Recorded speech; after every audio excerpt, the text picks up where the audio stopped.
Yeah, group stage will be best of 3. Oh, first of 2. Oh no. Oh no, first of 2. It was almost perfect, chat. It was almost perfect. Yo, what's up? It's Doc Inside here, man, and we just had a good stream talking about the Red Bull Kumite event that's going to be happening this weekend. Just me in the chat, just, talking about our thoughts about the event that's going to be bringing a bunch of hype and a bunch of clips this weekend. So super excited about that. But you guys already know what we're here for. Hit the like and subscribe button for more content. If you like everything I've been putting out as far as guides, tips and tricks, and discussion videos for everything Guilty Gear Strive and Melty Blood type Lumina as well. So support your boy, hit the subscribe button, and turn notifications on so you know the next video goes live. Now, for those in the chat who don't know, Red Bull Kumite will be this weekend for November 13th through the 14th in Las Vegas, Nevada. And this is a pretty interesting tournament. So I believe this tournament had its roots started in EU. I want to say Paris is where it originated at back in like 2015. And this is going to be a like American version of it, which they've been doing, I believe, a few. So these are pretty much like invitationals, and they let you do last chance qualifiers and stuff like that. But obviously, there's been a lot of controversy and stuff about who's been invited and about these type of tournaments in the first place. When these like really started popping off, people were like having a lot of like questions about like, should invitationals be in the FGC and all that. So it started a little bit of controversy. But this tournament definitely looked like it's definitely going to be hype once right off the bat, just because we haven't had any tournaments. We haven't had any offline tournaments in a long time. So, having something like this is going to be something to see the competition in all region aspects, because they like to pull people from different regions. So as far as Guilty Gear go, we got, Japanese players, we have players from EU, American players, Korea. So there's a decent amount of representation here at the tournament. So we're going to take a look at the rules and, of course, the players that's going to be here, and then talk about some other things as well. So the rules obviously are going to be game specific for the finals and stuff like that for every specific game. But we're mainly going to be talking about Guilty Gear Strive, just basically because that's really what we talk about here. But interesting to see what the other games and stuff have to offer as far as like the players and stuff at the very least. So Guilty Gear Strive, platform, PlayStation 5, and game version PS4. That's actually very good. I don't know who tipped them up about that, but that is very good. That is like the definitive way to play the game if you're going to play on console. Obviously, the PC version has the least amount of lag, but if you're going to play on console, a PlayStation 5 platform or with the PlayStation 4 version is going to be the least amount of lag that you can actually play the game in. So that's very good. I'm super happy about that. So these players are pretty much playing, the best definitive edition for console. The 7 players will be invited by the Red Bull invitation. The 8th player is verified by the winner of the last chance qualifier. Now, if you don't know, which we're going to talk about in just a second, this game had to have their last chance qualifier online, right? So they're going to be verified by the winner, which I believe it was Diaphone. So Diaphone is the one that won the last chance qualifier, and he's going to be the one that is going to be the 8th player inside of this 8-man bracket that's going to be there. So the Guilty Gear Strive final is divided into 2 stages, the group stage and the top 4 stage. So this is one thing I love about these tournaments, is the group stage is played in a round robin format. Now, if you don't know what a round robin format is, essentially pretty much every player gets a chance to fight every player. So we pretty much get to see, the different matchups within the game. So it's less about the luck of your bracket and more about just how good you are versus the other competitors that are there within the top 8. So this is actually very good. I'm super glad that we're having the group stage once again. And it said the group stage is the distribution of the Red Bull Kumite players shall be set up by random drawings on Saturday. So it's going to be random, and there's no like seeding for it. It's going to be random who plays first and like which bracket and stuff like that. So then after that, says the 8 players will be divided into 2 groups of 4 players each. The 4 players in each group will compete in their respective groups to determine the top 2 ranking players in each respective group. So the people that are going to play in the actual finals, in the actual like main bracket, is going to be 4 players. Yeah, group stage will be best of 3. First of 2. Oh no. Oh no, first of 2. It was almost perfect, chat. It was almost perfect. So first of 2 games, you hate to see it, but it is what it is. At least everybody gets the chance to fight everybody, but first of 2 is a little bit rough inside of Guilty Gear. Just about every tournament is running first of 3 just because of how explosive this game is. So good luck to the players that's going to be playing in that. It is what it is on that. Top 4 stage is played in a single elimination format. Oh man, so top 4 is single elim. Oh, but it's best of 7 actually. So first of 4, and then the finals after that is best of 9. So first of 5. That's actually a lot of games. That's okay. I guess it's not too bad. It's going to be best of 7 in a single elimination bracket, and it's a top 4. Considering that this wasn't an actual bracket, it's an invitational bracket. So you had the round robin aspect, and then you have this. So I guess it's not too bad. You know, first to 4 and then a first to 5 after that. That's not bad. Okay, I can respect that. So like I was saying before, chat, as you can see here on the Smash GG page, that Guilty Gear Strive was the only game that didn't have his last chance qualifier before. So there's top 16 finals for Street Fighter 5, then it's the last chance qualifier for Street Fighter 5, and the last chance qualifier for Tekken 7. So Street Fighter 5 is going to have a top 16. Tekken 7 is going to have also a top 8, just like Guilty Gear. But they both have their last chance qualifiers actually there. Now, this is a little bit disheartening for Guilty Gear for 2 main reasons, really. One reason being that the last chance qualifier was actually, I believe, only regional based for America. So really, we only had the chance to actually qualify for. So the other regions sort of just didn't have that chance. So it was an invitational for the other players, and in America got like an exclusive chance that no other player really got to have. So, you know, EU was left out, Japan and Korea left out, you know, all the other places in the world, South America and stuff, were left out of this actual chance to actually showcase their skills at the Red Bull Kumite. And also, because the last chance qualifier is going to be in person for these other people, that means that also there's just going to be more competition for that spot. So that means, you know, you're really going to be able to see the best of the best as far as who that go, because people are going to be flying in from all across the world to try to get the last chance qualifier spot for Street Fighter and Tekken 7. So there's going to be a lot of good competition when it comes to the actual players, and it's just going to be a more equal opportunity for players to actually go for this spot, because once again, only America had the chance for a last chance qualifier when it came to the actual Guilty Gear spot. So we could just use the Born spreadsheet to talk about the players of the Guilty Gear competition, but let's actually bring up these cool little artworks that they actually made for the competition. So we have Skill here. So Skill is going to be playing Soul. So he's from France. Very strong player. You can see they show their recent highlights. Red Bull Gladiator first place. By the way, if you haven't seen the Red Bull Gladiator competition, that's actually a really well made tournament. The stage for that was absolutely phenomenal. I love the staging, the quality of the content that they're actually producing for that. If you haven't checked out that tournament, definitely check it out if you can. Very, very good tournament as far as how it was organized and stuff like that. And of course, #1 Arc Revo EMEA. So you got third at that as well.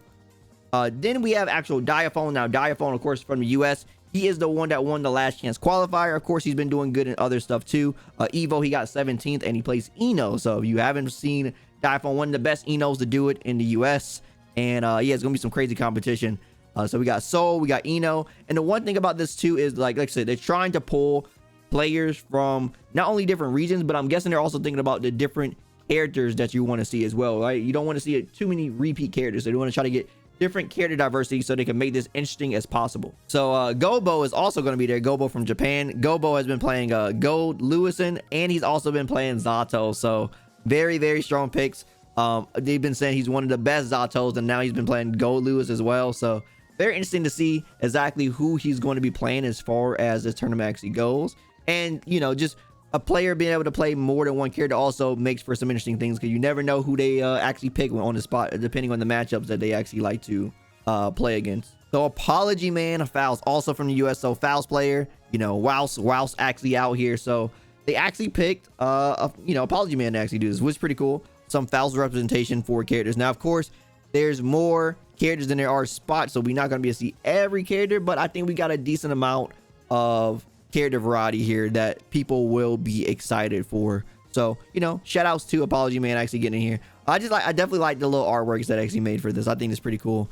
And they give you a little bit about, like, you know, the character they play, their recent highlights, and of course a little bit more about their just them as a person, just the players. So we also have Daru Eno. So Daru from South Korea, very, very strong Eno, one of the best Enos out there to do it. Been on an absolute tear as far as tournament results go. Very, very strong player. Been playing Eno for a long time and been showcasing the power of this character even when people didn't believe she was strong. Daru was out there saying, don't give up, believe in Eno, and now he definitely feels like she is very strong character. Like he is on a tear with her, and I can't wait to see exactly how he's gonna, you know, play this tournament, because man, there's gonna be some crazy competition as far as how this is gonna go. Now, Sonic Fox being here is easily the most controversial pick. A lot of people were very concerned, or, you know, just voicing their opinions when they were actually picked for this. Now they played Jacko and Leo. They've definitely been working on their Leo more than Jacko, so we're expecting to see Leo at this tournament for sure. I don't know if they're going to really play Jacko at this thing, but obviously I don't think Sonic Fox needs any introduction. Been an absolute tear in multiple games and been doing great in this game as well. Got second in Evo, first at levels, big tournament and stuff like that. and of course got some other achievements and stuff. But of course, Sonic Fox, once again, a player that people were saying didn't like the game. They said it themselves, and so people were saying like, why were they picked? It should have been like another player, especially like Hotashi, the person who actually won Evo. But you know, there's a lot of other facts and stuff that we can talk about for that before we actually talk about our last person. Or I mean, after we talk about our last person, because we got Bonnie here, who is also another Soul player, but also a very strong Soul player at that as well. So once again, very strong Soul, been on an absolute tear as far as the tournament results go too. Very, very strong player. Definitely been tearing it up in Japan. The other person also is going to be Uriel Legion, who is a Nago player, but I can't find their picture for some reason. I couldn't find their picture. I don't know. Maybe they didn't put it here, or maybe I'm just overlooking. I couldn't find it. But yeah, so those are going to be at 8. Like I said, it's going to be Bon, it's going to be Sonic Fox, Daru Ino, Apology Man, Gobo, Diaphone, Skill, and Uriel Legion for the Nago pick. So a decent amount of character variety. I think they probably wanted a little bit more, but then of course Diaphone won the actual qualifier. So once again, that was another double character. So we have 2 Souls, 2 Enos, and then the rest are all individual unique characters. Tekken, you forgot to mention why Sonic got picked over some other people. Oh yeah, right. So once again, Red Bull is supposed to be a big spectacle event, right? It's supposed to be getting a lot of casual audience, or people who don't even really watch fighting games that much, you know, pay attention to the scene of fighting games. And Sonic Fox is just such a huge name. Like, if you're going to invite any player to a game and Sonic Fox play it, he easily should be one of the biggest picks. Now, Hotashi, once again, very strong player within the game. Phenomenal results in just about everything that he's been entering, including the win of Evo. However, his name, just the name of Hotashi just isn't as strong of a brand as a name like Sonic Fox, right? You know, Sonic Fox has like more followers than everyone in his top 8 combined. Like, if you combine all other 7 competitors, he probably has that many more followers on social media than them combined. And that's how much stronger of a personality, of a brand that he is as a player. He brings more viewers to the competition. And obviously, this is a invitational where they want more eyes on the competition. That means more sponsorship deals, more viewers equals more money and stuff, more opportunities. So of course they want to put one of the biggest names, even if they have strong opinions about the game. Otherwise, they still are a good face to put in front of a crowd, because they know they will bring numbers for sure. Sonic Fox will just bring numbers, and that's just what it is. Now, I'm not too familiar with the actual other scenes of the games. Now, I know some of these players for sure. Like, I know Super Akoma, obviously, you know, Nee, Arslan Ash, Anakin. I don't know who the last chance qualifier. Oh, well, they haven't done it yet, right? Cuddlecore, I've been seeing that person around too. Gin, Book. For Street Fighter, there is, right, there's 16 players. Jeez. Brian F, Oil King, Mono, Uzu, and then there's Ronald, Angry Bird, Miner RD, Yosan, NL, Problem X, Idom, Big Bird, Goichi. Wow, so Goichi is actually for Street Fighter. Very interesting. A Punk, Mr. Crimson, and of course, whoever wins the last chance qualifier. So definitely some very strong competition. It's going to be a weekend of amazing clips. I can already see the amount of clips that people are going to be making for this competition. Just because, once again, that round robin format, having all these players be able to fight each other in a type of format like this in a matter of 2 days is going to be a lot of games, a lot of competition, a lot of high level play for all of the games that we're going to see here. So I'm definitely looking forward to this weekend of seeing just about everything that these players are going to have at the table. Because even if I don't play Tekken 7 or Street Fighter 5, at the highest level, these games are also very fun to watch too. Like, a lot of people watch other games and stuff too, even if they don't play them. So yeah, that's pretty much what I want to talk about, chat. Just to remind you guys that the Red Bull Kumite will be happening this weekend at November 3rd to the 14th. So don't forget, I will definitely be watching this. I don't know if I'll restream it. You know, I don't even know if that's something that they are allowing. But if other people are doing it and, you know, it's something that's going to be applicable, then I will definitely probably consider it, because I'm definitely going to be watching a lot of this tournament. Maybe I won't watch the whole thing. Maybe we'll watch the top 8s. Maybe the top 8s of everything. Definitely the Guilty Gear, and then the top 8s of like the Tekken 7 and maybe Street Fighter, because top 16 of Street Fighter, that may be a long time. But I definitely want to see at least the top 8s, and maybe I'll check out the last chance qualifiers for the other games too. Maybe like the top 8s of that, probably, as they wind down the competition. I wonder what the caps are actually. I know the cap for the online Guilty Gear was 256. I wonder what the caps are for the actual last chance qualifiers in person. So that's gonna be interesting. The last chance qualifiers should also be first to one. Bro, what are y'all on? Come on, chill out, bro. If that was the case, I will instantly be canceling my ticket to go. Like, no way I'm playing a first to one, bro, in any of these games, because man, the robbery is real. I'm telling you. The robbery is definitely real.